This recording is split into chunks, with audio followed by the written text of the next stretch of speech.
राधे राधे। बोलिए Radhe Radhe. Kunj Bihari GS academy में आपका स्वागत है। आपका बिहार दरोगा के लिए प्रेसिडेंट से कुछ महत्वपूर्ण प्रश्न है और ये प्रश्न पर मत जाओ, उसका व्याख्या पर आप जाओ। किस तरह से प्रश्न पूछता है, किस तरह से प्रश्न नहीं पूछता है, विकल्प रहने पर आंसर क्या होगा, विकल्प रहने पर आंसर क्या नहीं होगा, क्वेश्चन के अनुसार आंसर क्या होगा, सारे डिटेल्स आपको जानकारी मिलेगी। बीपीएससी हो, बिहार दरोगा हो, एसएससी हो, बिहार पुलिस हो, किसी भी प्रतियोगिता परीक्षा के लिए यह आप रामबाण साबित होगा। यह प्रेसिडेंट का पार्ट 1 बता रहे हैं, जिसमें लगभग एकदम आराम से धीरे धीरे गंभीरता पूर्वक जो है तैयारी करो। आप नोट बनाना, आप देखना, इसको जब हम बताना शुरू अभी करते हैं तो उसमें आप देखिए कि आपको उसमें आप क्या जानते हैं और क्या आप नहीं जानते हैं, उसको आप देखिए। क्या आप जानते हैं और क्या आप नहीं जानते हैं, आ रही है बात समझ में ना? उसको आप नोट कर लेना। उसके बाद आप तय करना कि वास्तविक मायने में कुंज बिहारी जीएस एकेडमी को देखना चाहिए या नहीं देखना चाहिए। बोलिए एक बार और, राधे राधे। देखते हैं क्वेश्चन। ये भारत का प्रेसिडेंट से संबंधित है, पार्लियामेंट है, पुरानी पार्लियामेंट। इनको आप जानते हैं, पहचानते हैं। भारत के प्रथम president doctor Rajendra Prasad, first महिला प्रेसिडेंट श्रीमती प्रतिभा देवी सिंह पाटिल, और द्रौपदी मुर्मू या सेकेंड महिला प्रेसिडेंट। अब यहाँ ध्यान से आप समझिए, हमारा देश बस थोड़ा सा घबराइए मत। जैसे में देखिए, ये सब प्रश्न है, ये सब को हम डिटेल्स जो है आपको बताएंगे और उसको आप नोट बनाएंगे। लेकिन यहाँ पर जो है आप देखिए, थोड़ा सा जो बेसिक चीज़ है वो आगे हम एक्सप्लेन कर देते हैं, ठीक है? ठीक है, वो गाना खेसारी लाल यादव का है जी ना जी, ठीक है, तो इसी में बोल रहे हैं ठीक है। यहाँ जो देखिए, भारत देश में संसदनात्मक व्यवस्था है, ये आप जानते हैं। उसकी एक नाम मात्र की कार्यपालिका है, एक वास्तविक कार्यपालिका है। तो वास्तविक कार्यपालिका कौन है? तो प्रधानमंत्री। नाम मात्र की कार्यपालिका कौन है? तो प्रेसिडेंट। सर्वोच्च पदाधिकारी कौन होते हैं? तो प्रेसिडेंट। भारत के प्रथम नागरिक कौन होते हैं? तो प्रेसिडेंट। तीनों सेनाओं का सर्वोच्च सेनापति कौन होते हैं? तो प्रेसिडेंट। आ रही है बात समझ में? जब भारत देश का दूसरे देश के साथ जब समझौता होगी तो वह किसके नाम से होगी? तो प्रेसिडेंट के नाम से। अभी तक यदि कार्यवाहक प्रेसिडेंट को छोड़ दिया जाए, अब यहीं से आप स्टार्ट करो, यहीं से आप भीड़ से अलग होते चलो जाओगे। आप कैसे से सुनते जाओ। First president doctor Rajendra Prasad, Draupadi Murmu 15वें राष्ट्रपति। तो एक तो क्वेश्चन आपको यहां बन गया कि यह जो है 15वें राष्ट्रपति, 15वें प्रेसिडेंट। तो प्रश्न दे देगा कि अभी वर्तमान में कौन प्रेसिडेंट हैं? तो द्रौपदी मुर्मू। महिला में सेकेंड, आदिवासी, प्रथम आदिवासी महिला राष्ट्रपति तो द्रौपदी मुर्मू। महिला में सेकेंड, आदिवासी में फर्स्ट। समझ रहे हैं बात को? और यह झारखंड के प्रथम महिला राज्यपाल भी थी और सबसे कम उम्र का यह प्रेसिडेंट थी।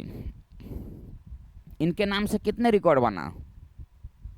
नंबर 1 सेकेंड महिला राष्ट्रपति, नंबर 2 प्रथम आदिवासी महिला राष्ट्रपति, नंबर 3 सबसे कम उम्र का राष्ट्रपति। नेक्स्ट नंबर, झारखंड का पहली महिला राज्यपाल द्रौपदी मुर्मू। फर्स्ट महिला राष्ट्रपति प्रतिभा देवी सिंह पाटिल। 12वीं राष्ट्रपति थे, 12वीं। 11वें एपीजे अब्दुल कलाम। 12वीं महिला राष्ट्रपति थे प्रतिभा देवी सिंह पाटिल। अब 15वीं है, न समझ रहे हैं? महिला में फर्स्ट और महिला में सेकंड, टोटल ओवरऑल मिला दिया जाए तो 15वें राष्ट्रपति। यदि कार्यवाहक राष्ट्रपति को जोड़ दिया जाए तो प्रथम राष्ट्रपति डॉक्टर राजेंद्र प्रसाद और प्रथम कार्यवाहक राष्ट्रपति बीबी गिरी। समझो। दूसरा कार्यवाहक राष्ट्रपति एम हिदायतुल्ला, जो सर्वोच्च न्यायालय के मुख्य न्यायाधीश थे और कार्यवाहक राष्ट्रपति बने। तीसरा कार्यवाहक राष्ट्रपति बीडी जत्ती, जब फखरुद्दीन अली अहमद की जब पोस्ट पर रहते हुए जब मृत्यु हो गई थी तो उनके बदले में कार्यवाहक राष्ट्रपति का कार्यभार संभाले बीडी जत्ती। तो 3 कार्यवाहक राष्ट्रपति। अब यहीं से आप अंतर समझते चले जाना कि क्या आप जानते हैं कहाँ आपको मिस्टेक होता है। जो सब जाने वो जानो, जो बहुत कम लोग जाने वो जानो, रिजल्ट आपके पास है। कुछ ऐसा करके कमाल के हम तेरा हो जाएं। आई बात समझ में? तो अब बताओ, प्रथम राष्ट्रपति डॉक्टर राजेंद्र प्रसाद, 15वां, अभी वर्तमान में कितना नंबर का? 15 नंबर का। इनके नाम से रिकॉर्ड हो चुका। राजस्थान के राज्यपाल थे। यह राजस्थान का महिला राज्यपाल थे और ये झारखंड का महिला राज्यपाल। आ रही है बात समझ में? और डॉक्टर राजेंद्र प्रसाद को जब संविधान सभा की जब अंतिम बैठक थी तो डॉक्टर राजेंद्र प्रसाद को 24 जनवरी 1950 ईस्वी को डॉक्टर राजेंद्र प्रसाद को अंतरिम राष्ट्रपति बनाया गया। अंतरिम प्रेसिडेंट। अंतरिम प्रेसिडेंट का मतलब ये हो गया कि जब तक कि कोई अगला अस्थाई प्रेसिडेंट नहीं बन जाए जब तक ये बने रहेंगे। तो 24 जनवरी 1950 ईस्वी को संविधान सभा की अंतिम बैठक हुई और 24 जनवरी 1950 ईस्वी को ही 284 सदस्यों ने हस्ताक्षर किया। सबसे पहले हस्ताक्षर किए पंडित जवाहरलाल नेहरू, सबसे अंतिम में हस्ताक्षर किए डॉक्टर राजेंद्र प्रसाद। हसरत मोहानी ने हस्ताक्षर नहीं किया। राष्ट्रगान और राष्ट्रगीत को अपनाया गया 24 जनवरी 1950 ईस्वी को ही। 2 दिन आगे बढ़ जाओ, 26 जनवरी 1950 ईस्वी को राष्ट्रीय चिन्ह अशोक स्तंभ को अपनाया गया। समझ रहे हैं ना? और राष्ट्रीय ध्वज को 22 जुलाई 1947 और उद्देश्य प्रस्ताव पारित किया गया 22 जनवरी 1947 और उद्देश्य प्रस्ताव को प्रस्तुत पंडित जवाहरलाल नेहरू ने 13 दिसंबर 1946 ईस्वी को किया संविधान सभा के समक्ष। और 22 मार्च 1957 को राष्ट्रीय कैलेंडर जो शक संबंध पर आधारित है जो अपनाया गया। इस तरह से पढ़ोगे तब पढ़ाई नहीं, तैयारी इसको बोलते हैं। तो 24 जनवरी 1950 ईस्वी को अंतरिम राष्ट्रपति बनाए गए। जब तक कि कोई अगला राष्ट्रपति नहीं बन जाएगा जब तक ये बने रहेंगे। इसका उल्लेख आर्टिकल 380 में किया गया। आर्टिकल 380 को समाप्त कर दिया गया। आर्टिकल 380 में इसका उल्लेख किया गया कि डॉक्टर राजेंद्र प्रसाद भारत के अंतरिम राष्ट्रपति होंगे जब तक कि कोई अगले राष्ट्रपति अस्थायी नहीं बन जाए। ये 24 जनवरी 1950 ईस्वी को ही डॉक्टर राजेंद्र प्रसाद को 1950 से 1952 तक रहे। फिर 1952 में चुनाव हुआ, आम चुनाव हुआ, तो 1952 से 57 तक रहे। फिर 57 से 62 तक रहे। यानी कि कुल जो है 26 जनवरी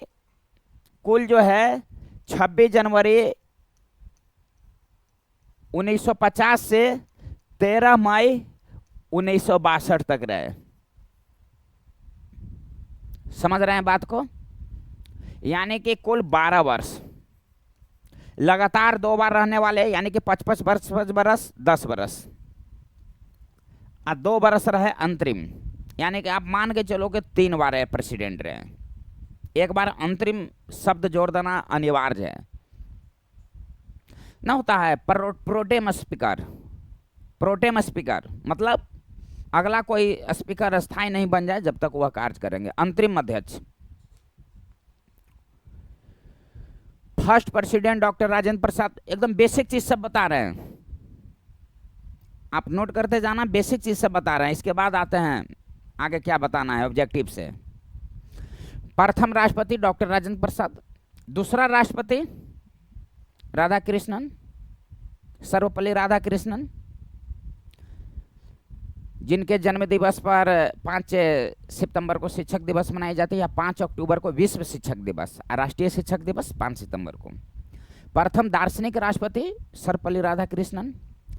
प्रथम उपराष्ट्रपति जो राष्ट्रपति बने तो राधाकृष्णन, प्रथम उपराष्ट्रपति थे, सेकंड राष्ट्रपति थे, तो प्रथम उपराष्ट्रपति राधाकृष्णन जो राष्ट्रपति बने सेकंड नंबर का। तीसरा नंबर के राष्ट्रपति जाकिर हुसैन जो प्रथम मुस्लिम राष्ट्रपति थे। जाकिर हुसैन और फखरुद्दीन अली अहमद की मृत्यु पद पर रहते हुए हो गया, पोस्ट पर रहते हुए हो गया। चौथा नंबर के राष्ट्रपति बीबी गिरी, बराहगिरी वेंकटगिरी फुल फॉर्म होता है, बीबी गिरी, जो स्वतंत्र उम्मीदवार के रूप में यह चुनाव जीते। पांचवा राष्ट्रपति फखरुद्दीन अली अहमद। छठा राष्ट्रपति नीलम संजीव रेड्डी जो निर्विरोध चुने गए। छठा राष्ट्रपति नीलम संजीव रेड्डी। सातवां राष्ट्रपति ज्ञानी जैल सिंह जो प्रथम सिख राष्ट्रपति थे, गृह मंत्री भी थे, नोट करते जाना। आठवां राष्ट्रपति वेंकट रमन। नौवां राष्ट्रपति शंकर दयाल शर्मा जो 4 प्रधानमंत्री के साथ कार्य किए। नौवां राष्ट्रपति शंकर दयाल शर्मा। 10वां राष्ट्रपति के.आर. नारायणन, प्रथम दलित राष्ट्रपति थे के.आर. नारायणन। 11वां राष्ट्रपति APJ Abdul Kalam, missile man कहा गया। 12वें राष्ट्रपति प्रतिभा देवी सिंह पाटिल जो राजस्थान के राज्यपाल। 13वें राष्ट्रपति प्रणब मुखर्जी। 14वें राष्ट्रपति रामनाथ कोविंद जो बिहार का राज्यपाल थे, राज्यसभा का सदस्य थे। और 15वें राष्ट्रपति वर्तमान में द्रौपदी मुर्मू। समझ रहे हैं बात को? अब आगे देखते हैं कि क्या आपका प्रश्न जो पूछता है क्या नहीं पूछता है। सब इसी में पार्ट 1 है जी। यहाँ देखो यह पार्ट 1 बता रहे हैं, पार्ट 1। एक के बार सब जो है हैंग कर जाएगा, इधर से सब हैंग कर जाएगा, बॉल जैसा सिर के ऊपर से चल जाता है ना, चल जाएगा। इसलिए आराम से पढ़ो, धीरे धीरे पढ़ो। देखते हैं क्वेश्चन क्या है। राष्ट्रपति बनने हेतु योग्यताओं का उल्लेख कौन से आर्टिकल में है? यहां पर देखो 52, 53, 58 और 60। तो ए हो गया 52, ए हो गया 53, ए हो गया 54, ए हो गया 55, ए हो गया 56, ए हो गया 57, ए हो गया 58, ए हो गया 59, ए हो गया 60, ए हो गया 61। अब यहाँ जो है देखो, सबसे पहले ये आप जानिए कि राष्ट्रपति का उल्लेख किस भाग में है। आर्टिकल छोड़ो, किस भाग में है, तो भाग 5 में है। इसको सबसे पहले नोट करो। भारत का एक राष्ट्रपति होगा, राष्ट्रपति पोस्ट या भारत में एक राष्ट्रपति आर्टिकल 52 में है। राष्ट्रपति की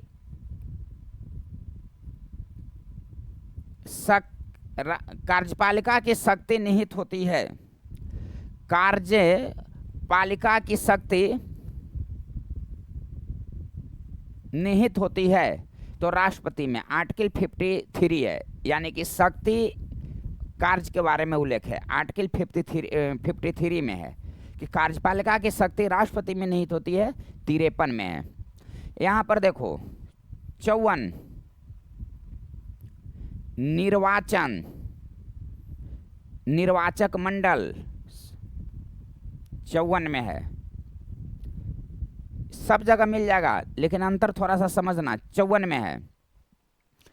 लेकिन प्रश्न दे देगा कि निर्वाचन की विधि तो 55 में है। तो ये दोनों को एक जगह नोट कर लेना, ये दोनों को एक जगह नोट कर लेना कि भारत में एक राष्ट्रपति होंगे, राष्ट्रपति का पोस्ट आर्टिकल 52 में है, लेकिन उनके शक्ति का उल्लेख 53 में है। फिर नोट N-O-T लिख के, नोट लिख के फिर डैश दे के लिखना कि निर्वाचन या निर्वाचक मंडल का उल्लेख 54 में है। देखिए 54, निर्वाचन 54 में है, लेकिन निर्वाचन की विधि 55 में है, 55 में है। अब देखो 56 में हो जाएगा आपको कार्यकाल, कार्यकाल है 56 में, लेकिन कार्यकाल की दशा, कार्यकाल की दशा, कार्यकाल की दशा पूछ देगा तो फंस मत जाना। तो ये दोनों को आप एक जगह नोट कर लेना कि राष्ट्रपति के कार्यकाल 5 वर्ष की होती है, इसका उल्लेख है 56 में, 56 में, दिमाग में रखिएगा 56 में। लेकिन कार्यकाल की दशा का उल्लेख है 59 में, कार्यकाल के दशा का उल्लेख है 59 में, कार्यकाल के दशा का उल्लेख है। अब इसी को पलट दो, 56 के बदले में पलट दो 65। तो 65 में क्या है कि यदि राष्ट्रपति का, प्रेसिडेंट का पोस्ट यदि रिक्त हो जाए, तो जब तक कि कोई अगला चुनाव नहीं हो जाता है, जब तक वही राष्ट्रपति कार्य करेंगे, उपराष्ट्रपति कार्य नहीं करेंगे। उपराष्ट्रपति कार्य किस स्थिति में करेंगे? मृत्यु हो जाए उस स्थिति में, महाभियोग प्रोसेस के द्वारा उनको हटा दिया जाए उस प्रोसेस में। लेकिन राष्ट्रपति का यदि कार्यकाल यदि समाप्त हो जाए तो फिर चुनाव है, चुनाव कराना है, तो चुनाव 6 महीने के अंदर में होना चाहिए। तब तक वही राष्ट्रपति कार्य करेंगे जब तक कि अगला चुनाव नहीं हो जाता है। लेकिन राष्ट्रपति का पोस्ट कितने दिनों के भीतर भरा होना चाहिए? 6 महीने के भीतर, तब तक वही कार्य करेंगे। और राष्ट्रपति यदि किसी कारण बस आकस्मिक मृत्यु हो जाती है तो उपराष्ट्रपति कार्य करेंगे। उपराष्ट्रपति यदि उपराष्ट्रपति की अनुपस्थिति में, राष्ट्रपति की अनुपस्थिति में उपराष्ट्रपति, या उपराष्ट्रपति की अनुपस्थिति में भारत का मुख्य न्यायाधीश, और उनकी अनुपस्थिति में वरिष्ठतम न्यायाधीश, इस लिखा हुआ है संविधान में। आई बात समझ में? तो 56 के मार दो पलटी 65 कहता है कि यदि राष्ट्रपति का पद रिक्त हो जाए तो तब तक वही राष्ट्रपति कार्य करेंगे जब तक कि अगला चुनाव नहीं हो जाता है। समझ रहे हैं बात को? तो 56 या 59 को एक साथ नोट कर लेना, नोट लिख के, कि राष्ट्रपति के कार्यकाल 56 में है, लेकिन राष्ट्रपति के कार्यकाल की दशा 59 में है। 57, भारत के राष्ट्रपति चाहे जितनी बार बनना चाहेंगे उतनी बार बन सकते हैं, यानी कि दोबारा राष्ट्रपति बनने के लिए कोई निर्धारित नहीं है, दोबारा राष्ट्रपति बन सकते हैं। 57 में है। 60 में क्या है? स से 60, तो स से शपथ, राष्ट्रपति का शपथ जो है 60 में है। राष्ट्रपति का शपथ कौन दिलाता है? तो भारत का मुख्य न्यायाधीश। अब भारत के मुख्य न्यायाधीश को शपथ कौन दिलाता है? तो राष्ट्रपति, एक दूसरे को उल्टा। राष्ट्रपति त्याग पत्र किसको देता है? तो उपराष्ट्रपति को। उपराष्ट्रपति त्याग पत्र किसको देता है? तो राष्ट्रपति को। राष्ट्रपति त्याग पत्र देता है उपराष्ट्रपति को, तो इसकी सूचना उपराष्ट्रपति किसको देता है? तो लोकसभा अध्यक्ष को। आ रही है बात समझ में? राष्ट्रपति शपथ लेता है आर्टिकल 60 के तहत, 60 के तहत। किसकी शपथ लेता है? तो संविधान की रक्षा एवं लोगों का कल्याण का। शपथ कौन दिलाते हैं? तो भारत के मुख्य न्यायाधीश। शपथ कितने तारीख को लिया जाता है? तो 25 जुलाई को। 25 जुलाई 1977 ईस्वी को नीलम संजीव रेड्डी, जो निर्विरोध प्रथम निर्विरोध राष्ट्रपति चुने गए, नीलम संजीव रेड्डी 25 जुलाई 1977 को उन्होंने शपथ लिया था। उसी समय से परंपरा चलती आ रही है कि राष्ट्रपति को शपथ 25 जुलाई को लेनी पड़ती है, 25 जुलाई को। समझ रहे हैं बात को? अभी जो द्रौपदी मुर्मू जो वर्तमान में प्रेसिडेंट हैं, 25 जुलाई 2022 को इन्होंने शपथ लिया था। तो 25 जुलाई 2022 से 25 जुलाई 2027 तक कार्य करेंगे। समझ रहे हैं? तो राष्ट्रपति शपथ लेता है 60 के तहत भारत के मुख्य न्यायाधीश के समक्ष, लेकिन किसकी शपथ? तो संविधान की रक्षा और लोगों को कल्याण की शपथ राष्ट्रपति जो है लेते हैं शपथ के रूप में। लेकिन एक बात आप जान जाओ, 60 में राष्ट्रपति का शपथ है, ये सब आसान मत समझना, ये सब बता रहे हैं तो 60 में राष्ट्रपति का शपथ है। अब एक बात बताओ आप, संविधान में कितनी अनुसूची है? 12। पहले कितना था? 8। वर्तमान में कितना है? 12। पहले 22 भाग था, 25 भाग है। पहले था 395 आर्टिकल, अब है 470 प्लस, लेकिन उसको आर्टिकल नहीं मानेंगे, 395 आर्टिकल लिखे, 395 का वो पार्ट हो गया। अब एक बात बताओ कि 12 अनुसूची है, पहले 8 अनुसूची था, अब वर्तमान में 12 अनुसूची है। तो 12 अनुसूची में से जो तीसरा अनुसूची है, जो शपथ का प्रावधान है, राइट बात सही है कि नहीं है? ये बहुत मजेदार प्रश्न बनता है यहाँ पर, बहुत अच्छा एक प्रश्न बनता है कि तीसरी अनुसूची में शपथ का प्रावधान किया गया है। लेकिन आप जान जाओ, जानकर आपको आश्चर्य होगी, ये बहुत अच्छा प्रश्न है कि राष्ट्रपति, उपराष्ट्रपति और राज्यपाल, ये तीनों का शपथ का उल्लेख तीसरी अनुसूची में नहीं है, बल्कि आर्टिकल में है, बल्कि आर्टिकल में अनुच्छेद में है उसका उल्लेख। आ रहा है ये बात समझ में? 60 में है राष्ट्रपति का शपथ का उल्लेख, लेकिन 69 में 69 में उपराष्ट्रपति के शपथ का उल्लेख है। उपराष्ट्रपति का शपथ का उल्लेख है 69 में। तो आप नोट कर लेना कि राष्ट्रपति के शपथ का उल्लेख है 60 में, आर्टिकल 60 में, लेकिन उपराष्ट्रपति के शपथ का उल्लेख है 69 में। कुछ अंतर महसूस हो रहा है? मजा आ रहा है? अब यहां जो है देखो, इतना बात हम लोग जो है जान गए। 56 में कार्यकाल का भी उल्लेख है, और महाभियोग का प्रस्ताव 56 में भी है, और 61 महाभियोग का प्रक्रिया का उल्लेख 61 में है। आगे हम लोग चलते हैं तो 61 में है महाभियोग का प्रक्रिया, यहाँ लग जाएगा 361। तो क्या करेंगे? राष्ट्रपति को विशेषाधिकार है, 361 में राष्ट्रपति को विशेषाधिकार प्राप्त है। 361 में राष्ट्रपति को विशेषाधिकार प्राप्त है। 361 में महाभियोग की प्रक्रिया 61, लेकिन राष्ट्रपति को विशेषाधिकार 361। मतलब क्या हो गया कि जब राष्ट्रपति जब पोस्ट पर रहेंगे, विशेषाधिकार में क्या हो गया, पोस्ट पर रहेंगे, तो उनको कोई भी कोर्ट, निचला लोअर कोर्ट से लेकर सुप्रीम कोर्ट तक नोटिस जारी नहीं कर सकती है। फौजदारी और दीवानी मामले में उनके ऊपर कार्यवाही नहीं हो सकती है, लेकिन दीवानी मामले में 30 दिनों के अंदर उनको सूचना देना है, कौन आपके ऊपर केस किया है, उसकी प्रकृति क्या है, नाम क्या है, क्या मामला है, पूछताछ कर सकती है कोर्ट 30 दिनों के अंदर। समझ रहे हैं बात को? 30 दिनों के अंदर से एक और क्वेश्चन दिमाग में आ गया, नोट कर लेना, बहुत अच्छा प्रश्न बनता है कि जब राष्ट्रपति के चुनाव का जब नतीजा आ जाता है और उस चुनाव से नतीजे से संबंधित कोई विवाद हो, तो 30 दिनों के अंदर शिकायत करना होता है।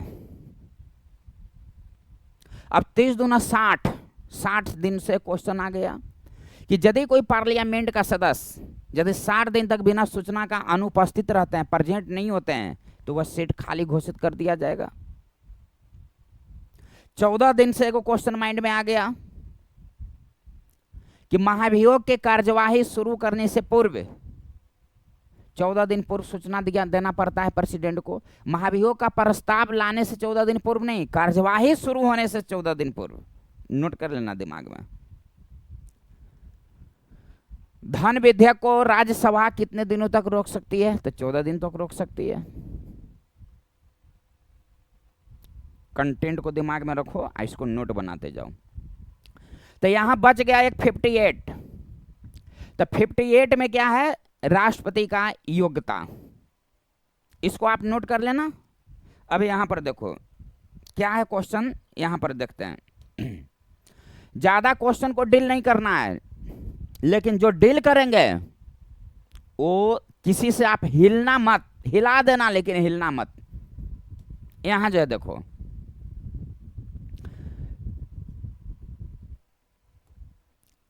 योग्यताओं का उल्लेख किसमें है? तो 58 में। योग्यता क्या कहता है? राष्ट्रपति बनने की योग्यता जो आर्टिकल 58 में है, ये 58 क्या कहता है?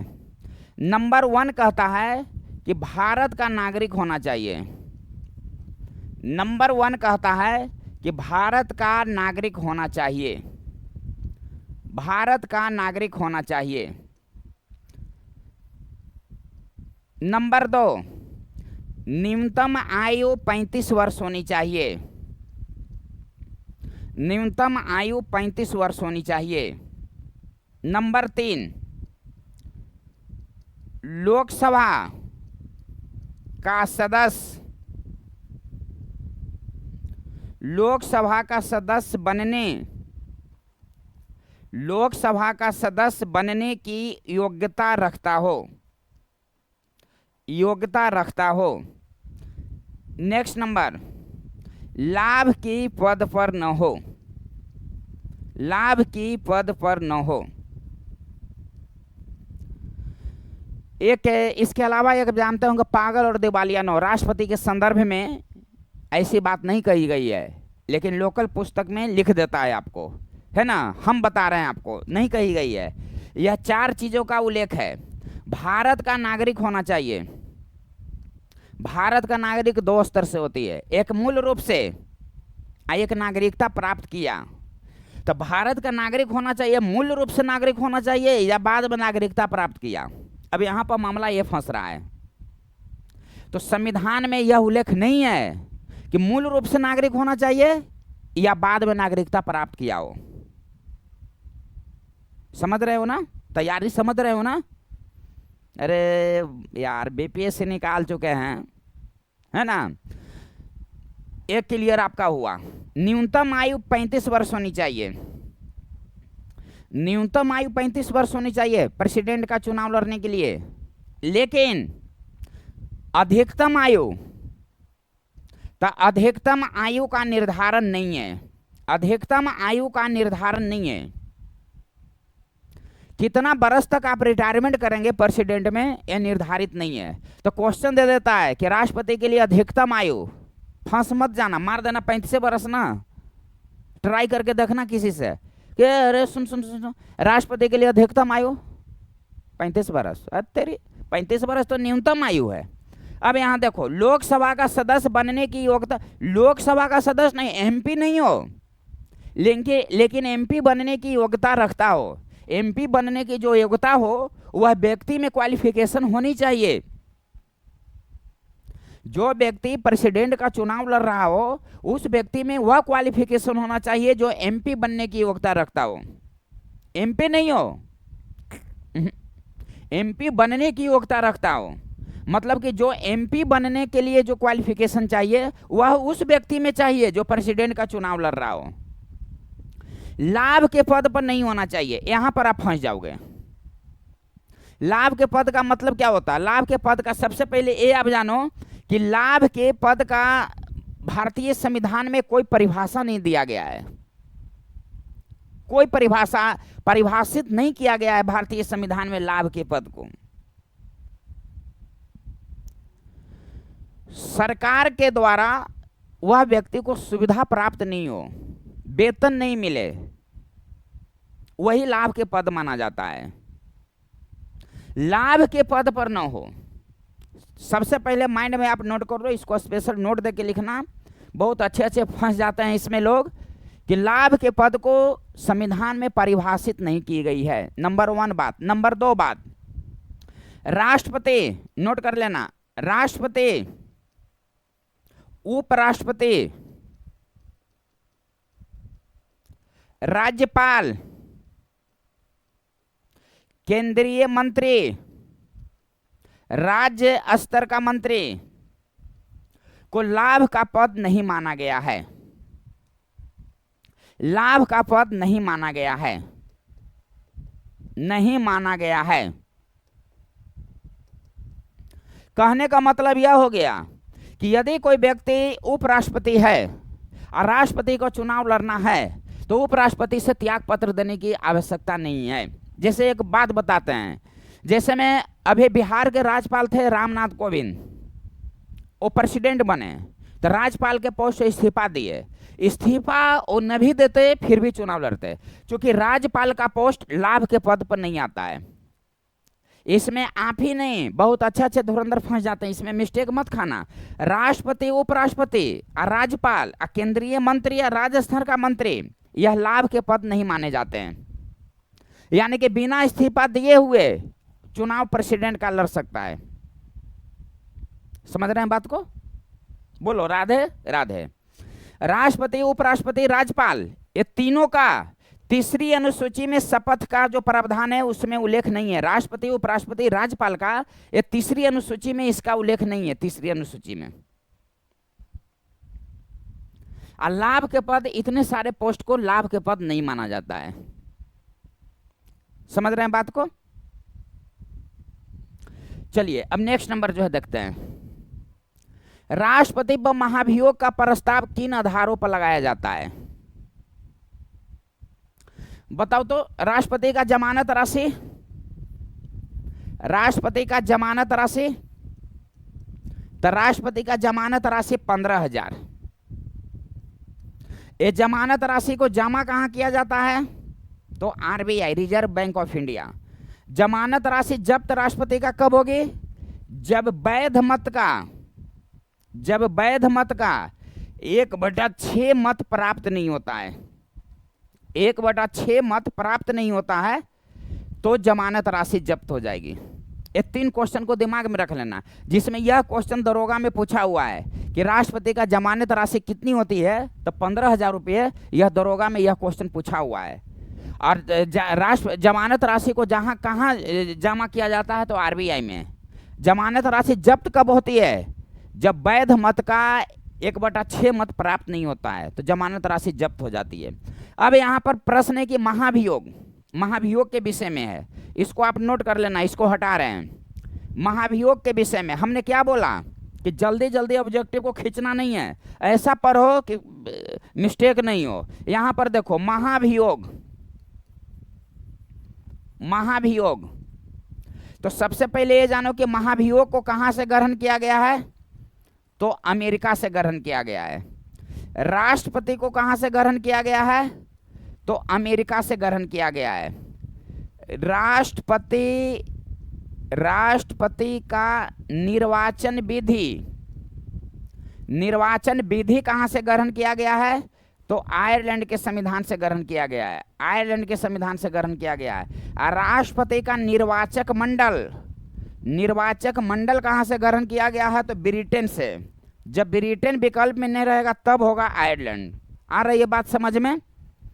राष्ट्रपति का निर्वाचन विधि, राष्ट्रपति का निर्वाचक मंडल और राष्ट्रपति का अभिभाषण कहाँ से ग्रहण किया गया है? तो राष्ट्रपति का अभिभाषण ग्रहण किया गया है ब्रिटेन से। आ रही बात समझ में? यह सिर्फ राष्ट्रपति से संबंधित बात हुई। राष्ट्रपति शासन कहां से ग्रहण किया गया है? तो कनाडा से। और वित्तीय आपातकाल कहां से? तो अमेरिका से। समझ रहे हैं बात को? तो ये सब किस शब्द को कहां से ग्रहण किया गया ये हम बता चुके हैं, वीडियो आप देख लेना। गर्दा उड़ा दिया है, थ्योरी भी बताए हैं, उसका ऑब्जेक्टिव भी बताए हैं, इसको आप नोट कर लेना। अब यहां जो है देखो, नेक्स्ट नंबर देखो। अब आपका प्रश्न है महाभियोग के विषय में यह क्वेश्चन है। महाभियोग, तो ये जो महाभियोग के विषय में क्वेश्चन है, तो ये देखो, महाभियोग को अंग्रेजी में इम्पीचमेंट प्रोसेस कहते हैं। इम्पीचमेंट कहा जाता है महाभियोग को, अंग्रेजी में इम्पीचमेंट कहा जाता है। महाभियोग का प्रस्ताव आर्टिकल 56, महाभियोग की प्रक्रिया 61, महाभियोग केवल प्रेसिडेंट के ऊपर लगाई जाती है। सुप्रीम कोर्ट और हाई कोर्ट के जस्टिस, चीफ जस्टिस के खिलाफ नहीं लगाई जाती है। सुप्रीम कोर्ट के जस्टिस और चीफ जस्टिस के खिलाफ महाभियोग जैसी प्रक्रिया, महाभियोग प्रक्रिया नहीं, जैसी शब्द का यूज किया गया है। तो महाभियोग का प्रस्ताव 56, महाभियोग की प्रक्रिया 61, महाभियोग केवल राष्ट्रपति के ऊपर लगाई जाती है। और महाभियोग क्यों लगाई जाती है, क्यों महाभियोग का प्रस्ताव राष्ट्रपति के ऊपर क्यों आता है? संविधान का उल्लंघन के कारण, यानी कि संविधान का अतिक्रमण के कारण महाभियोग का प्रक्रिया चलाई जा सकती है। प्रेसिडेंट के ऊपर प्रस्ताव लाई जाती है, संविधान के खिलाफ वो कार्य कर रहे हो, संविधान का उल्लंघन कर रहे हो। इसी वर्ड का आपको प्रश्न में देगा कि महाभियोग का प्रक्रिया राष्ट्रपति के ऊपर लगाई जाती है, क्यों? संविधान का अतिक्रमण के कारण। महाभियोग की प्रक्रिया किस प्रकार की प्रक्रिया है? तो महाभियोग की इसी तरह से आप लिख लेना, इसी तरह से लिखते जाना, छूट जाएगा क्वेश्चन। महाभियोग की प्रक्रिया एक अर्ध न्यायिक प्रक्रिया है। महाभियोग की प्रक्रिया एक अर्ध न्यायिक प्रक्रिया है। अर्ध न्यायिक का मतलब यह पूर्ण रूप से जुडिशियली नहीं है, कोर्ट के द्वारा यह प्रोसेस नहीं चलता है, इसलिए यह अर्ध न्यायिक प्रक्रिया है। संविधान के अतिक्रमण के कारण केवल राष्ट्रपति के ऊपर महाभियोग की प्रक्रिया लगाई जाती है। महाभियोग की प्रक्रिया संसद का 2 सदन, लोकसभा और राज्यसभा, तो दोनों सदनों में से किसी भी सदन में, दोनों, इसको हम बताते हैं, दोनों सदनों में से किसी भी सदन में, लोकसभा या राज्यसभा में इस प्रस्ताव को लाई जा सकती है। इतना आगे आप जाने, राष्ट्रपति के ऊपर कार्यवाही होने से पूर्व 14 डेज पूर्व उनको सूचना मिलना चाहिए। वो अपना पक्ष आकर संसद में, पार्लियामेंट में रखेंगे। यदि उनके पक्ष से पार्लियामेंट, यदि लोकसभा या राज्यसभा जहां प्रस्ताव लाई गई हो वहां यदि अपना पक्ष रखते हैं प्रेसिडेंट, और यदि उनके पक्ष से, उनकी बात से यदि असहमत हो जाता है लोकसभा या राज्यसभा जहां प्रस्ताव लाया गया हो, तो उनके ऊपर महाभियोग की प्रक्रिया शुरू की जाएगी। आ रही है बात समझ में? तो ये मूल बात है, इसको आप नोट कर लेंगे। तो यहाँ क्या आंसर हो जाएगा? संविधान का अतिक्रमण। अब थोड़ा सा इसको डिटेल जानिए कि महाभियोग की प्रक्रिया आखिर होती क्या है। ये तो इसका महाभियोग का इंट्रोडक्शन हो गया। अब महाभियोग की प्रक्रिया होती क्या है, तो देखिएगा, महाभियोग की प्रक्रिया होती है, यहाँ पर एकदम ध्यान से समझो, ये लोकसभा है, ये लोकसभा है, ये राज्यसभा है। तो लोकसभा और राज्यसभा, सबसे पहले ये जानो कि महाभियोग की जैसे में संशोधन की प्रक्रिया लोकसभा राज्यसभा किसी भी सदन में आप संशोधन की प्रक्रिया को ला सकते हैं, लेकिन धन विधेयक को केवल लोकसभा में। आ रही है बात समझ में? तो महाभियोग की प्रक्रिया को लोकसभा, महाभियोग का प्रस्ताव को आप लोकसभा में ला सकते हैं या राज्यसभा में ला सकते हैं, महाभियोग का प्रस्ताव को। लेकिन ये बात माइंड में रखना है कि जिस सदन में महाभियोग का प्रस्ताव लाया गया हो, उस सदन के कुल सदस्यों का 1/4 सदस्यों का उस पर सहमति हो, हस्ताक्षर होना चाहिए। नंबर 1 बात। मान लिया कि लोकसभा में लाया गया हो, तो लोकसभा में जितने भी कुल सदस्य है 545, उनका 1/4 सदस्यों का हस्ताक्षर। ये नहीं कि वहां उपस्थित सदस्यों का 1/4 सदस्यों का हस्ताक्षर, कुल सदस्य आपको बोलना जरूरी है। और जब जिस सदन में 1/4 सदस्यों का हस्ताक्षर करके प्रस्ताव लाया गया हो, उस सदन का, मान लिया कि लोकसभा में लाया गया हो, तो 2/3 सदस्यों का हस्ताक्षर होना चाहिए लोकसभा से पारित होने के लिए। कौन 2/3? तो कुल सदस्यों का 2/3, सदस्यों का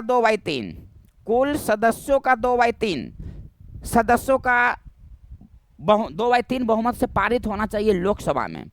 फिर जाएगा राज्यसभा में, फिर यहाँ कुल सदस्यों का 2/3 बहुमत से पारित होगा। महाभियोग की प्रक्रिया तब जाके पूरी मानी जाएगी। 1/4, 2/3, 2/3, 3 प्रोसेस। 1/4, 2/3, 2/3, 3 प्रोसेस। 1/4, 2/3, 2/3। तो 1/4 सदस्यों का हस्ताक्षर होना चाहिए कुल सदस्यों का प्रस्ताव लाने के लिए, और जिस सदन में यह लाया गया हो उसका 2/3 सदस्य के बहुमत से पारित होना चाहिए। फिर दूसरे सदन में जाएगा, वहां 2/3 सदस्यों से पारित होगा। एक बात बताइए, राष्ट्रपति का चुनाव लड़ने के लिए, अब देखिए, संविधान के अतिक्रमण के कारण हटाया जाता है। ये क्या है? ये असक्षमता या असमर्थता, ये क्या है? इसमें यदि हम दिए हैं तो लग रहा होगा कि ये आंसर होगा, लेकिन ये आंसर होगा। लेकिन ये दोनों के अनुसार कौन हटते हैं? तो हाई कोर्ट और सुप्रीम कोर्ट के न्यायाधीश को हटाया जा सकता है कदाचार और असमर्थता के आधार पर। कंटेंट को देख रहे हो? संविधान के अतिक्रमण के कारण राष्ट्रपति के ऊपर महाभियोग की प्रक्रिया लगाई जा सकती है, लेकिन हाई कोर्ट के, सुप्रीम कोर्ट और हाई कोर्ट के न्यायाधीश के ऊपर जो महाभियोग जैसे जो प्रक्रिया चलती है वह कदाचार और असमर्थता के आधार पर चलती है। इनके मार देना उपयुक्त सभी की सभी आंसर होगा नहीं। यह कदाचार और असमर्थता हाई कोर्ट और सुप्रीम कोर्ट और हाई कोर्ट के न्यायाधीश के ऊपर चलाई जाती है, और संविधान के अतिक्रमण के कारण राष्ट्रपति के ऊपर महाभियोग की प्रक्रिया चलाई जाती है। तो महाभियोग का क्या प्रोसेस है से आप जान गए। अभी तक किन्हीं राष्ट्रपति के ऊपर महाभियोग का प्रक्रिया नहीं हुई है। अब ये तो आप जान गए 1/4, 2/3। एक इसमें ध्यान रखने वाली एक ही बात है कि कुल सदस्य आपको माइंड में रखना है, उपस्थित सदस्य नहीं, कुल सदस्य।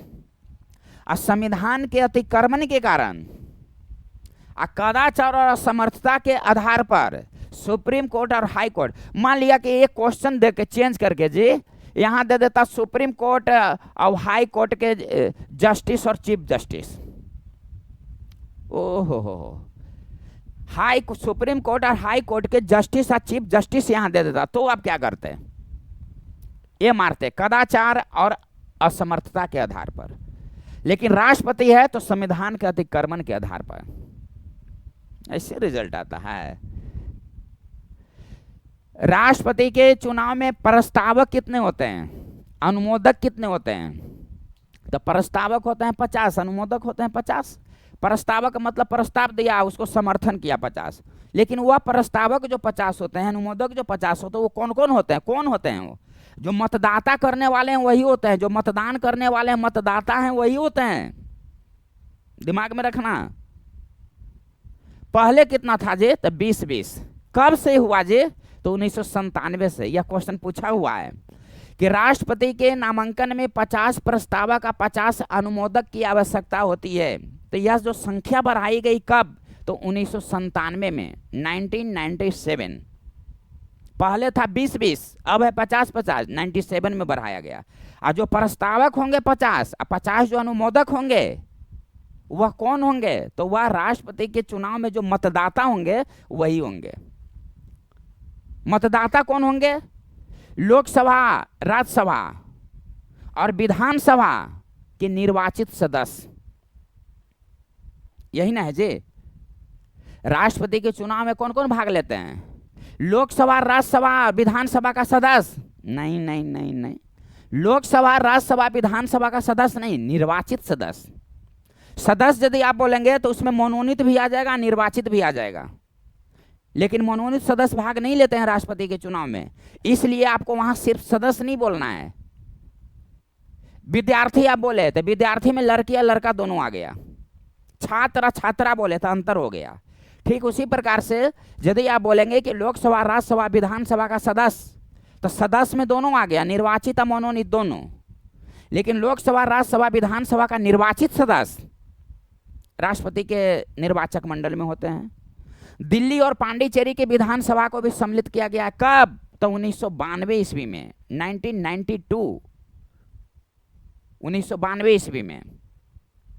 कब? किस संशोधन के द्वारा? तो 17वां संशोधन 1992 के तहत दिल्ली और पांडिचेरी को राष्ट्रपति के विधानसभा को, दिल्ली और पांडिचेरी के विधानसभा को राष्ट्रपति के चुनाव में सम्मिलित किया गया, निर्वाचक मंडल में सम्मिलित किया गया। आ रही बात समझ में? चलिए अब नेक्स्ट नंबर देखते हैं। राष्ट्रपति द्वारा अध्यादेश किस अनुच्छेद के तहत जारी किया जाता है? तो यह है 72। तो आप एक बात जानो, 71 और 72 ये दोनों को एक साथ जानो। राष्ट्रपति से जब संबंधित, राष्ट्रपति से चुनाव से संबंधित जब कोई विवाद होती है तो उसका निपटारा कौन करता है? तो उसका निपटारा करता है सुप्रीम कोर्ट, सर्वोच्च न्यायालय। कौन आर्टिकल के तहत? आर्टिकल 71 के तहत। और क्षमादान, यानी कि राष्ट्रपति फांसी की सजा को माफ कर सकते हैं, क्षमा कर सकते हैं, आर्टिकल 72 के तहत। और सुप्रीम कोर्ट राष्ट्रपति के चुनाव से संबंधित विवादों का निपटारा कौन करता है? तो सुप्रीम कोर्ट। किस आर्टिकल के तहत करता है? तो आर्टिकल 71 के तहत। फांसी की सजा को माफ 72 के तहत। अब हमको एक बात आप बताओ कि सुप्रीम कोर्ट राष्ट्रपति से संबंधित विवादों का निपटारा करता है, लेकिन आप यहां पर लिख लेना, लेकिन करके नोट बना लेना। यही है कुंज बिहारी का कमाल कि यदि कोई संसद या विधानमंडल का सदस्य, आ रही बात समझ में, यदि पार्लियामेंट या विधानसभा जो विधान परिषद होता है, विधानमंडल कहा जाता है उसी को, तो संसद और विधानमंडल का सदस्य यानी कि एमपी और विधायक से संबंधित जब कोई विवाद होती है तो उसका निपटारा कौन करता है? तो हाई कोर्ट। और राष्ट्रपति से संबंधित जब विवाद का निपटारा होता है तो उसका निपटारा कौन करता है? तो सुप्रीम कोर्ट। किस आर्टिकल के तहत? तो आर्टिकल 71 के तहत। फांसी की सजा को माफ 72 के तहत। 85 है, 85 के तहत राष्ट्रपति लोकसभा को भंग कर सकता है, लोकसभा को भंग कर सकता है 85 के तहत। 85 के तहत ही राष्ट्रपति संसद को आहूत कर सकता है, सत्रावसान कर सकता है। लेकिन 78 के तहत राष्ट्रपति संसद को संबोधित कर सकता है। कितना अच्छा प्रश्न है, कितना अच्छा प्रश्न बन रहा है कि संसद के आहूत और सत्रावसान कौन कर सकता है? तो राष्ट्रपति। किस आर्टिकल के तहत? तो आर्टिकल 85 के तहत। तो आर्टिकल 85 के तहत संसद को आहूत बुला सकता है, सत्रावसान कर सकता है,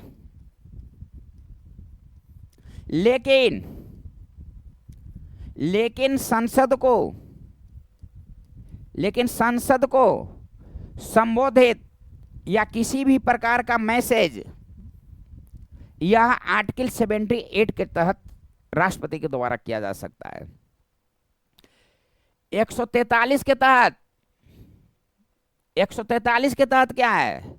सुप्रीम कोर्ट से राष्ट्रपति सलाह मांग सकता है, आर्टिकल 143 के तहत। लेकिन सलाह को मानने के लिए बाध्य नहीं है, लेकिन सर्वोच्च न्यायालय सलाह देने के लिए बाध्य है, लेकिन सलाह मांग सकता है। आर्टिकल 143 के तहत सुप्रीम कोर्ट से राष्ट्रपति जब सलाह मांग सकता है, किसी भी कानूनी सलाह मांग सकता है राष्ट्रपति, तो राष्ट्रपति अपने डायरेक्ट फोन करता है, ये हमारा न समझ में आवे थे सर, तो बताऊं तो ये कैसे होते? तेरी नहीं नहीं नहीं नहीं नहीं। जो भारत का जो महान्यायवादी होते हैं, अटॉर्नी जनरल होते हैं, जो प्रथम विधि अधिकारी होते हैं, न लोकसभा का सदस्य न राज्यसभा का, फिर भी संसद में बोल सकते हैं, मतदान नहीं दे सकते हैं, वह व्यक्ति जो महान्यायवादी होते हैं, प्रथम विधि अधिकारी होते हैं, महान्यायवादी अटॉर्नी जो जनरल होते हैं, वह राष्ट्रपति के तरफ से कानूनी सलाह लेने के लिए जाते हैं। वहाँ पर पांच जज का एक कमेटी बनती है और वह कमेटी जो है सलाह देती है, लेकिन राष्ट्रपति के तरफ से महान्यायवादी कानूनी सलाह लेने के लिए जाते हैं। ये नहीं कि राष्ट्रपति उठलथिन पुटलथिन, हमारा न समझ में आवी थी, बताऊं दो तेरी। 143 के तहत जो है सुप्रीम कोर्ट से राष्ट्रपति सलाह मांग सकता है। 123 के तहत अध्यादेश जारी कर सकता है। इतना आप जान गए बात को, इतना आप जान गए। अब इसको हटाते हैं। अब यहाँ जो है देखो अध्यादेश, सब देखो ऐसे तैयारी होता है, पगलाए से खाली तैयारी होता है, रीडिंग देवे से खाली तैयारी होता है। यहाँ जो है देखो अध्यादेश, अध्यादेश ऑर्डिनेंस इसको अंग्रेजी में कहते हैं। सबसे पहले है कि अध्यादेश है क्या। बताओ, कोई भी कानून कहां बनता है? संसद में, पार्लियामेंट में। संसद चलेगा तब ना कानून बनेगा जी। हाँ गुरुजी। और संसद यदि किसी कारण बस बंद है, संसद का सत्रावसान न हो रहा हो और देश में कोई कानून की आवश्यकता पड़ गया हो, तब क्या होगा? है ना बात। तो उस परिस्थिति में राष्ट्रपति जो कानून बनाएंगे उसी को बोलते हैं अध्यादेश। जब संसद का सत्रावसान न चल रहा हो, जब संसद न चल रहा हो और जब कोई कानून देश के नागरिक के हित में जब कोई कानून बनाने की आवश्यकता पड़ जाता हो, तो उस परिस्थिति में जब राष्ट्रपति के द्वारा जब कोई कानून बनाई जाती हो तो उसको बोलते हैं अध्यादेश, ऑर्डिनेंस। यह जो है आर्टिकल 123 के तहत प्राप्त है। आर्टिकल 123 के तहत राष्ट्रपति को अध्यादेश जारी करने की शक्ति प्राप्त है। अध्यादेश जब जारी होती है तो 6 सप्ताह तक वह रहती है, 6 सप्ताह तक प्रभावी रहती है। आपका क्वेश्चन देता है कि राष्ट्रपति के द्वारा जब अध्यादेश जारी किया जाता है तो अध्यादेश कब तक प्रभावी रहता है? तो 6 सप्ताह तक वह प्रभावी रहता है। लेकिन आपको दिमाग में आ रहा होगा कि कहीं हम 6 महीना देखें, आप 6 सप्ताह बता रहे हैं। जानते हैं 6 महीना देखें, गलत बात नहीं आप बोल रहे हैं, सही बोल रहे हैं। 6 महीना आप क्या देखें से है पता आपको? अध्यादेश अधिकतम 6 महीना तक ही रह सकता है। अध्यादेश यानी कि कानून का जो प्रभाव है अधिकतम 6 महीना तक रह सकता है और 6 सप्ताह तक रह सकता है पहला राउंड में। लेकिन अधिकतम बढ़ाते बढ़ाते 6 महीना तक वह जा सकता है, 6 महीना से ज्यादा नहीं। क्यों? क्योंकि जो संसद के जो साल में जो 2 बार बैठक होती है उसके बीच में कितना अंतराल होना चाहिए? 6 महीना का अंतराल होना चाहिए। इस वजह से अधिकतम 6 महीना तक ही रह सकता अध्यादेश। और जब एक बार राष्ट्रपति के द्वारा जो अध्यादेश जब पारित किया जाता है तो 6 सप्ताह तक रहता है।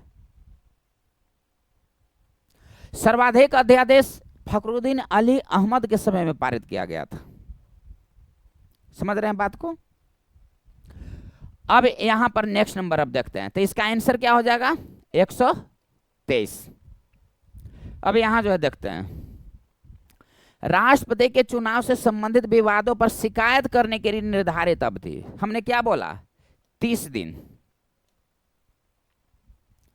राष्ट्रपति का चुनाव हो गया हो, उससे हमको संबंधित कोई विवाद है तो 30 दिन तक हम शिकायत कर सकते हैं।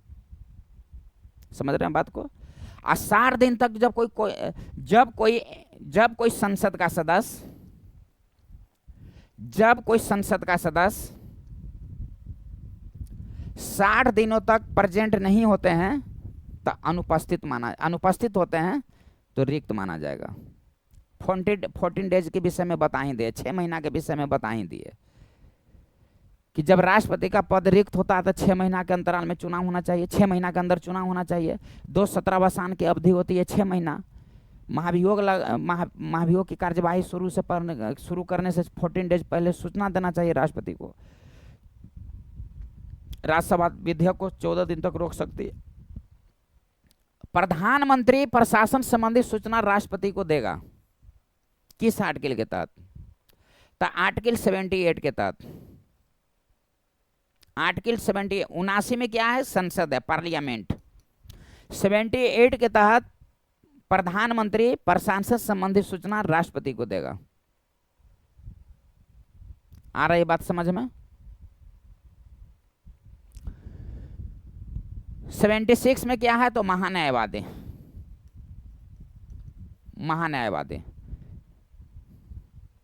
88 में क्या है? महान्यायवादी का शक्ति का जो उल्लेख है।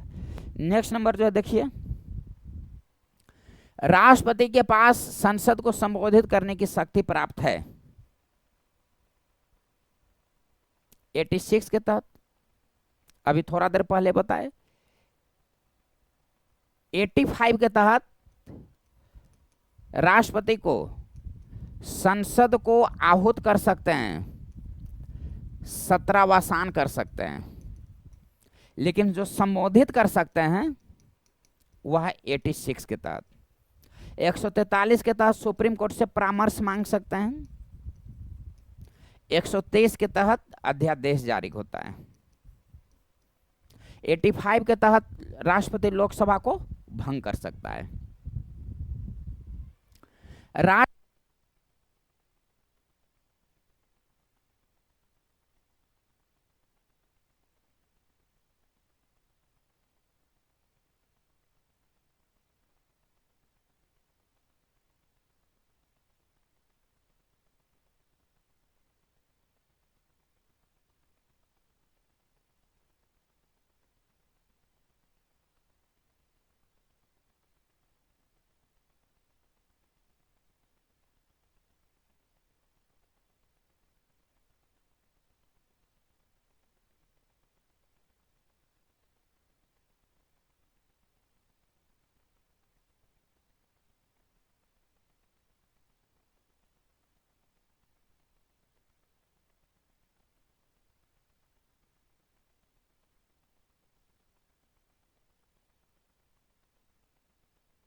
स्वतंत्र जाकिर हुसैन, प्रथम मुस्लिम राष्ट्रपति जाकिर हुसैन, पोस्ट पर रहते हुए जाकिर हुसैन डेथ कर गए, फखरुद्दीन अली अहमद पोस्ट पर रहते हुए। तो जाकिर हुसैन जब डेथ कर गए तो उस समय उपराष्ट्रपति थे बीबी गिरी, बराहगिरी, वेंकटगिरी। तो जाकिर हुसैन के बदले में वह कार्य किए, तब प्रथम कार्यवाहक राष्ट्रपति हो गए बीबी गिरी, प्रथम कार्यवाहक राष्ट्रपति हो गए। आई बात समझ में? फिर बीबी गिरी चुनाव लड़ने के लिए इस्तीफा दे दिए। तो जब चुनाव लड़ने के लिए इस्तीफा दे दिए तो उस समय मुख्य न्यायाधीश थे एम हिदायतुल्ला, तो फिर बीबी गिरी के बदले में कार्य किए। तो दूसरा कार्यवाहक राष्ट्रपति हो गया एम हिदायतुल्ला। जब फखरुद्दीन अली अहमद जब डेथ किए तो बीडी जत्ती काम किए, तो तीसरा कार्यवाहक राष्ट्रपति हो गए बीडी जत्ती। और एकमात्र निर्विरोध राष्ट्रपति थे नीलम संजीव रेड्डी। 25 जुलाई 1977 ईस्वी को उन्होंने शपथ लिया था। आंध्र प्रदेश के प्रथम मुख्यमंत्री थे नीलम संजीव रेड्डी। आंध्र प्रदेश का एकमात्र सांसद उस समय चुनकर आए थे नीलम संजीव रेड्डी। यह जिस समय निर्विरोध राष्ट्रपति बने उस समय वह लोकसभा का अध्यक्ष थे, लोकसभा का अध्यक्ष थे। प्रथम सिख राष्ट्रपति ज्ञानी जैल सिंह गृह मंत्री भी थे। ये ज्ञानी जैल सिंह गृह मंत्री थे, गृह मंत्री। प्रथम सिख राष्ट्रपति थे, प्रथम सिख प्रेसिडेंट थे ज्ञानी जैल सिंह। इन्होंने डाकघर अधिनियम के लिए पॉकेट बिल या जेबी बिल, जेबी बिट्टो का प्रयोग ज्ञानी जैल सिंह राष्ट्रपति थे। 1986 ईस्वी में डाकघर अधिनियम पारित किया गया था। तो पॉकेट बिल या पॉकेट बिट्टो या जेबी बिट्टो का प्रयोग किया था ज्ञानी जैल सिंह। पॉकेट बिट्टो या जेबी बिट्टो क्या होता है? पॉकेट मतलब क्या होता है? पॉकेट, कोई पैसा इसमें रख लिए तो पैसा हो गया सुरक्षित। तो पॉकेट बिट्टो होता है 4 गो: अत्यांतिक बिट्टो, विशेषित बिट्टो, निलंबनकारी बिट्टो, निलंबनकारी बिट्टो और पॉकेट बिट्टो। तो पॉकेट बिट्टो में क्या होता है कि जब लोकसभा और राज्यसभा से जब कोई विधेयक पास हुआ और जब वो चला गया प्रेसिडेंट के पास, तो वो अपने पास सुरक्षित रख लिए। तो जब डाकघर अधिनियम पारित हुआ था 1986 ईस्वी में, तो ज्ञानी जैल सिंह के पास जब गया तो यह अपने पास यह सुरक्षित रख लिए, न पुनर्विचार के लिए भेजे न समाप्त किए, ये अपने पास रख लिए। इसीलिए पॉकेट बिट्टो या जेबी बिट्टो कहा गया। आ रही बात समझ में? और निलंबनकारी बिट्टो क्या होता है कि पुनर्विचार के लिए राष्ट्रपति भेजता है। अत्यांतिक बिट्टो क्या होता है कि जब लोकसभा और राज्यसभा से जब पास हो जाता है तो राष्ट्रपति अत्यांतिक बिट्टो के तहत,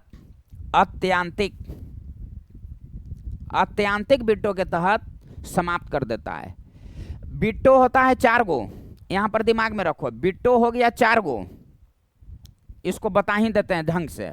अत्यांतिक, अत्यांतिक बिट्टो, बिट्टो हुआ 4 गो अत्यांतिक। विशेषित, विशेषित बिट्टो, निलंबनकारी बिट्टो और पॉकेट या जेबी बिट्टो। तो इसके तहत जब लोकसभा और राज्यसभा से जब कोई विधेयक पास होकर राष्ट्रपति के पास चला जाता है तो वह समाप्त यदि कर दे, उस विधेयक को वह समाप्त कर दे, राष्ट्रपति एकदम रद्द कर दे, तो समझा जाता है कि राष्ट्रपति किस बिट्टो का प्रयोग किया गया है, तो अत्यांतिक बिट्टो का प्रयोग किया है।